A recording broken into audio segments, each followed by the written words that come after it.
Merry Christmas, Hope Church. Hey, thanks for taking a second to watch this video. I had the privilege to sit with my friend Ryan today, and we're so excited because we're going to talk about A Christmas Carol.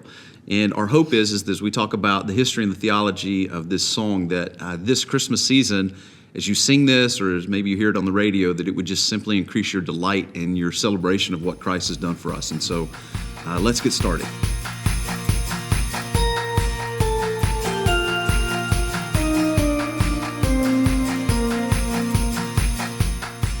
So one of the songs that we sing all the time at Christmas is "O Holy Night," such a great classic Christmas hymn. But I'm excited for you all to learn some of the history because this was surprising me. I did not know this, but it points to God's glory and His providence. And so the lyrics of "O Holy Night" were not written by a Christian.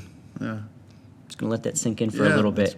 It's crazy. It's in good. the 1840s in France, one of the parishes there reached out to a gentleman who was known more for his poetry than his church attendance and asked him to write the lyrics of this song. And depending on the article you read, it's hard to know if he was an atheist then or became an atheist, but he did not really believe in the Lord.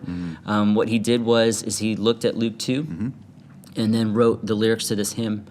And then he asked his Jewish friend to write the music to it. And so they put this song together. And the song was immensely popular right from the beginning. But what it kind of highlights for us is that a lot of times when we choose songs even to sing today, you do look at the source, but it's not the overriding factor. What we zero in on is the content. And this happens a lot. There are hymns that the church has sung for years, written by Martin Luther.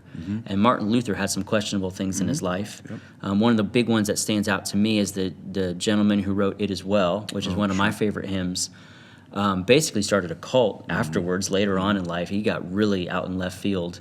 But I don't choose not to sing "It Is Well" because the content of that song is biblical and true. And so we deal with this today sometimes. Yeah, sure. And I think it's important, and a good point to be made is that there are a lot of rich, good sound songs, even books along the way that have come from somewhat shaky sources, right? And so again, we want to be thoughtful.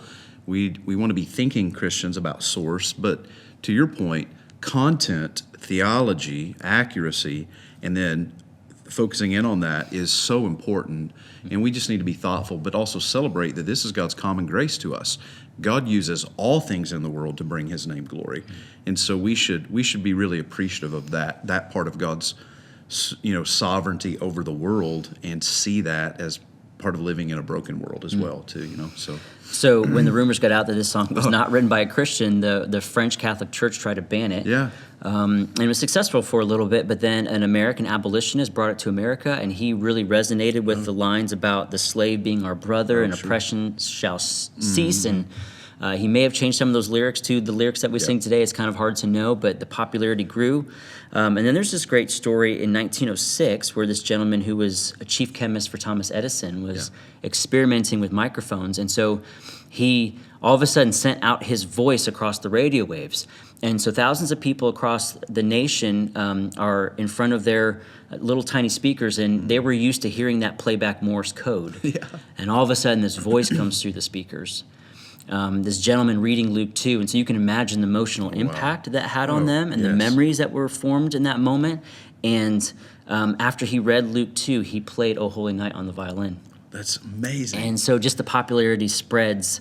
And so this song, calls us to proclamation of what God has done for us. So those last lines that we sing, Christ is the Lord, oh, praise His name forever, His power and glory evermore proclaim. How do we do that at Christmas? Man, it's just, this song, the tone is great. It's celebration. It's rooted in history, but then you're right. It's calling us to proclaim this truth that we love, that we're celebrating at Christmas. And so I think about ways that, beyond just singing together, which is one of the beautiful things that we do, like the church voice united together to proclaim the excellencies of Christ is one of the things that we do. So I think about, this Christmas season, as we gather, the gift and the joy of singing together, right? One voice singing this truth should really, really motivate us and just cause us with humility to adore Him better. But beyond that, there's other things. If you trace this out, proclaiming the gospel. I was even thinking this week about, our giving, like this is not disconnected from what the local church does. I think about our global partners. We have the privilege to participate and serve and be a part of what God's doing in the nations. So they are proclaiming the gospel in their evangelism, their discipleship. So it's a bigger story than just a Christmas carol, right? I think about things that we've talked about over the years here at Hope Church in our own discipleship of our families, like doing certain things around Christmas with our kids and teaching them and proclaiming the beauty of Christ. I think about different Advent devotionals that are out there. And it might be like even a young family that maybe this Christmas for the first time, they start as a mom and dad proclaiming the gospel to their kids. So there's all kinds of ways that we proclaim this truth, and we should, and delight in it. It just struck me that there's such a difference that the man who wrote these lyrics doesn't delight in them. Oh, yeah.